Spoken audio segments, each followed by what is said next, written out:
अस्सलाम वालेकुम class, hope all of you are fine and safe. Class पिछले lectures में हमने डाटा के बारे में पढ़ा था कि डाटा क्या होता है, उसकी टाइप्स कौन कौन सी हैं। कॉन्टीन्यूस डाटा है, डिस्क्रीट डाटा है, फिर क्वालिटेटिव उस पर मेजर किया गया या क्वांटिटेटिव उस पर मेजर किया गया है। फिर हमने पढ़ा कि डाटा कलेक्ट करने के कौन कौन से मेथड हम यूज़ करते हैं। ऑब्जर्वेशन पढ़ी, क्वेश्चन पढ़ा, हमने इंटरव्यू मेथड पढ़े। फिर हमने ये भी पढ़ा कि प्राइमरी डाटा अगर हम ले रहे हैं तो उसके लिए ये सारे मेथड हम यूज़ करते हैं। अगर सेकेंडरी डाटा हमने लेना है तो उसके लिए डिफरेंट इंस्टीट्यूट्स हैं, डिफरेंट एजेंसीज़ हैं, डिफरेंट गवर्नमेंट के सेक्टर्स हैं जो काम करें, वहाँ से हम सेकेंडरी डाटा ले सकते हैं। आज के अपने लेसन में हम पढ़ेंगे कि हम डाटा प्रोसेस किस तरह करेंगे और उसको एनालिसिस किस तरह करेंगे। 2 वर्ड्स मैंने यूज़ किए, प्रोसेसिंग एंड एनालिसिस। प्रोसेसिंग क्या है? Processing implies editing, coding, classification and tabulation of collected data so that they are amenable to analysis. यानी कि प्रोसेसिंग क्या हो गया, हमने डाटा को एडिटिंग करी है, कोडिंग की है, क्लासिफिकेशन किया है, ये टेबुलेशन फॉर्म में लाए हैं ताकि हम उसको एनालिसिस के काबिल बना सकें। और एनालिसिस क्या होगा? Analysis refers to the computation of certain measures along with their searching for the pattern of relationship that exist among data groups.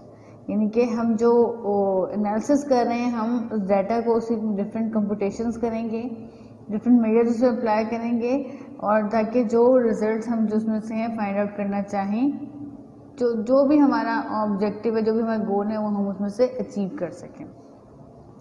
कुछ ऐसे स्टैटिस्टिशियंस हैं जो डाटा प्रोसेसिंग को और डाटा एनालिसिस को सेम थिंग कहते हैं, वो उनको डिफरेंट नहीं करते।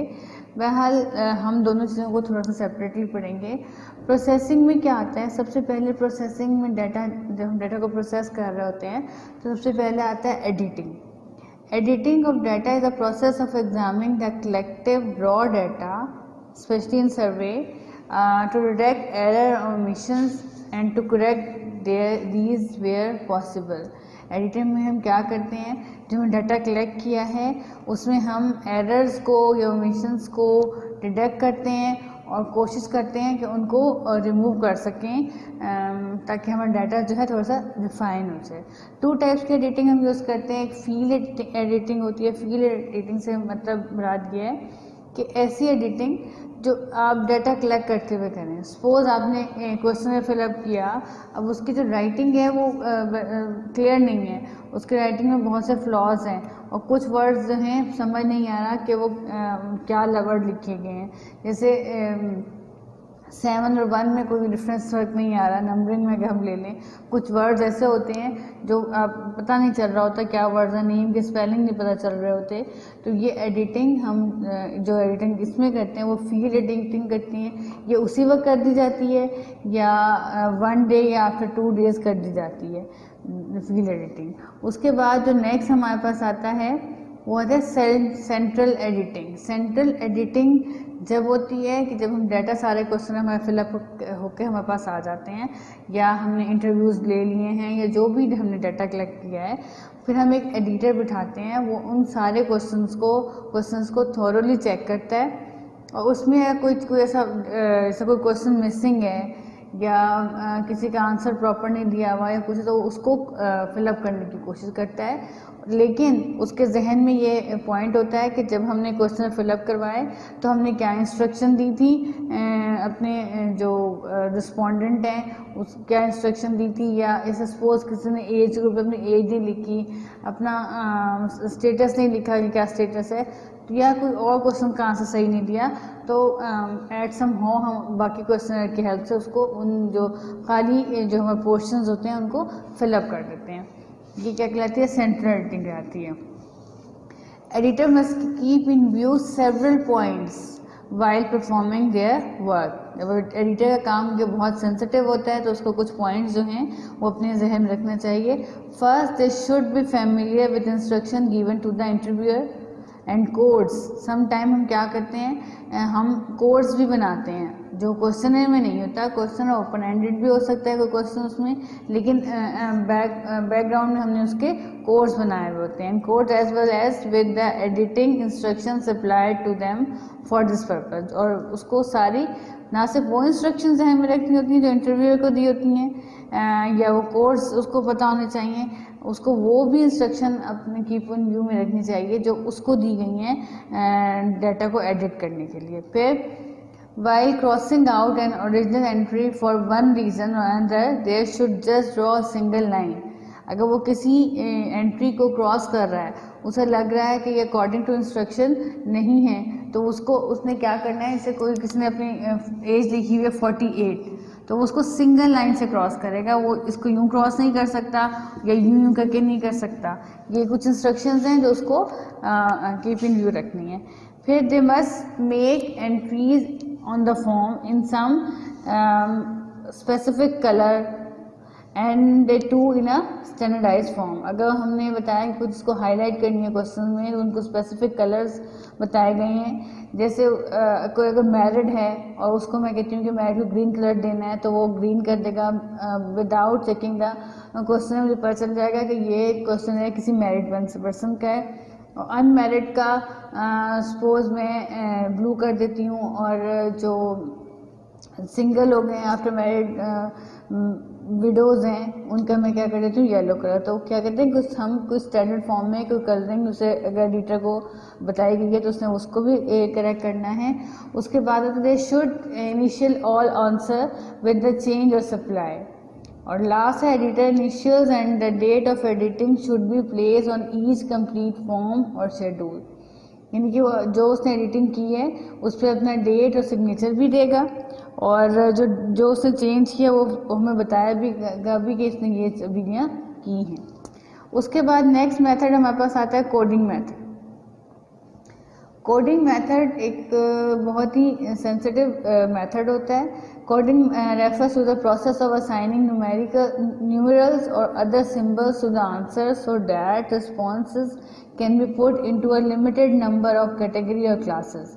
क्या है, जो हम अपनी जो आंसर्स हैं उनको हम कोई न्यूमरल्स कोई नंबर असाइन कर रहे हैं या कोई सिंबल असाइन कर रहे हैं, तो वो भी क्या होता है सो डैट के रिस्पॉन्सेज हैं can be put into a limited number of categories. क्या जो हमारे पास रिस्पॉन्सेज आई हैं वो लिमिटेड नंबर ऑफ कैटेगरीज में हम रख सकें। सपोज मैं कर देती हूँ कि मैंने एज की कोडिंग की है कि एज 0 से 1 तक मैं देती हूँ कोड दे देती हूँ 1 दे देती हूँ, 11 से जो 19 तक है या 20 तक है वो मैं 2 दे देती हूँ, 21 से 30 तक 3 दे देती हूँ। तो क्या हो जाएगा, वो जो मैंने कोडिंग दी है वो एडिटर जो है उस कोडिंग को लिख देगा, वो ओरिजिनल जो उसकी एज है उसको हटा देगा। या कोई भी मैं किसी भी चीज़ में स्पेसिफिक रेंज दे देती हूँ तो एडिटर का ये काम है कि उस स्पेसिफिक रेंज को शो करे। नाउ कोडिंग इज जैसे for efficient analysis, and through it the several replies may be reduced to a small number of classes which contain the critical information required for the analysis। Coding से क्या होता है, हमारे पास number of classes जो हैं reduce हो जाती हैं। जैसे मैं अकॉर्डिंग टू एज करें, एज को मैंने 5 क्लासेस में डिवाइड कर दिया तो मेरे पास क्या हो गया, एज की क्लासिफिकेशन आ गई। जैसे मैंने कर दिया कि एज 1 से लेकर 10 तक, फिर 11 से लेकर 20 तक, 21 से लेकर 30 तक, और 31 से लेकर 40 तक, एंड 41 सो ऑन। 41 से लेकर उसके आगे हम जितनी भी एज होगी वो 41 प्लस हो जाएगी। मैंने अपनी उसको 1 2 3 4 5 कैटेगरीज में डिवाइड कर दिया। अब मुझे एज वाइज जो मैंने कोडिंग कर दी है तो मुझे हर एक एज का बताऊंगी कि फर्स्ट ग्रुप के जो हैं पेशेंट हैं, सपोज मैंने लिए हुए हैं, तो 1 से 10 तक इनके फर्स्ट ग्रुप आ जाता है। फर्स्ट ग्रुप के पेशेंट में ये चीज़ें पाई जाती हैं, सेकेंड में ये पाई जाती है, तो मुझे उसको एनालिसिस करना मेरे लिए आसान हो जाएगा। इसके बाद कोडिंग के बाद हम चलते हैं क्लासिफिकेशन। क्लासिफिकेशन कहाँ पे होती है? जहाँ पे हमारे पास एक लार्ज नंबर ऑफ डाटा होता है, तो हम अकॉर्डिंग टू डिफरेंट एट्रीब्यूट्स या different according to some homogeneous group हम उसके बना लेते हैं डिफरेंट क्राइटेरिया के बेस पर। वो क्या कहलाती है? क्लासिफिकेशन कहलाती है। वन वे क्लासिफिकेशन भी हो सकती है, टू वे क्लासिफिकेशन भी हो सकती है। क्लासिफिकेशन अकॉर्डिंग टू एट्रीब्यूट्स भी हो सकती है, classification according to class interval भी हो सकती है। इससे मैंने ये क्लासिफिकेशन की अकॉर्डिंग टू क्लास इंटरवल्स कर ली। अकॉर्डिंग टू एट्रीब्यूट्स को जैसे सपोज मैं यहाँ पे क्लास इंटरवल ला रही हूँ और यहाँ पे मैं ले आती हूँ वाइट, ब्लैक और कोई और कलर है, तो ये अकॉर्डिंग टू कलर या अकॉर्डिंग टू एट्रीब्यूट्स हो गया। या मैं यहाँ पे क्लासीफाई कर देती हूँ इतने मेल हैं, इतनी फीमेल हैं जो इस एज की हैं, तो ये क्या है? अकॉर्डिंग टू एट्रीब्यूट्स क्लासीफाई हो गया। इसमें लिटरेसी रेट भी आता है, जैसे ये इतने एजुकेटेड हैं, अनएजुकेटेड हैं। ये एजुकेटेड में हम कर सकते हैं कि इतने जो हैं ये मैट्रिक पास हैं, ये एफएससी हैं, ये बीएस हैं, ये एमएससी हैं। तो अकॉर्डिंग टू एट्रीब्यूट्स भी क्लासिफिकेशन हो सकती है and according to class interval भी हम क्लासीफाई करते हैं अपने डाटा को। क्लासिफिकेशन के बाद हम चले जाते हैं टेबुलेशन की तरफ। टेबुलेशन में क्या हम क्या करते हैं? डाटा को किसी न किसी टेबल फॉर्म में ले आते हैं। क्लासिफाई कर दिया डाटा को, यहाँ पे ओरिजिनल डाटा क्लासिफाई हो गया, एक बॉक्स बन गया, उसमें मेल आ गए, किस एज के इतने ही हमारे पास आ गया। टेबुलेशन में क्या करते हैं हम? टेली मार्क्स लगाकर हम पूरी ये रेंज जो बनाते हैं उसमें हम एक स्पेसिफिक उसकी फ्रीक्वेंसी निकाल कर क्या बनाते हैं? टेबल फॉर्म में ले आते हैं। टेबल फॉर्म में जो क्लासेस हैं इनका जो साइज रखना है वो क्या कैसे करते हैं? हम पहले क्या करते हैं? रेंज फाइंड आउट करते हैं, मैक्सिमम माइनस मिनिमम, फिर क्लास इंटरवल फाइंड आउट करते हैं। कैसे करेंगे? हम 1 + 3.33 log ऑफ n जो है नंबर ऑफ वैल्यूज होती हैं। ये हमने क्या कर दिया? क्लास लिमिट को चूज किया है। किस तरह चूज किया है? रेंज डिवाइडेड बाय हमारे पास नंबर ऑफ क्लासेस हो गए कि किस तरह हमने लेनी है। फिर क्लास टेबुलेशन के बाद हम चले जाते हैं, डिफरेंट किस्म के हमने टेबुलेशन बना लिए। उसके बाद टेबुलेशन के लिए आपने याद रखना है कि जो हमारे पास क्लासेस हैं वो प्रॉपर हों, यानी कि प्रॉपर डाटा को शो कर रही हूँ। इतनी भी आप छोटी क्लासेस ना बनाएं कि उनमें कोई वैल्यू ही ना आए, ना ही इतनी बड़ी क्लासेस जो हमारे क्लासेस हैं वो इतनी उनकी वेट ज़्यादा हो कि जो डाटा है, डाटे में जो उतार चढ़ाव आ रहा है वो हमें मालूम ना हो सके। तो क्लासेस बनाते हुए ऐसा कोई हार्ड एंड फास्ट रूल नहीं है, लेकिन आपने क्लासेस बनाते हुए कुछ चीज़ों को अपने ध्यान में रखना है। जैसे every table should have a clear, concise and adequate title so as to make the table understandable, यानी कि टेबल को क्लियर होना चाहिए और कॉन्साइज होना चाहिए। फिर इसमें जो है every table should be given a specific number two facilitate easy references. फिर के कॉलम हेडिंग और रो हेडिंग जो है, कॉलम हेडिंग को जो हम कैप्शंस कहते हैं, जैसे मैं लिख दूँ कि जैसे वाइट एंड ब्लैक है, कलर से हमने कलर से की है डिस्ट्रीब्यूशन, या ए से किया, ये क्या है?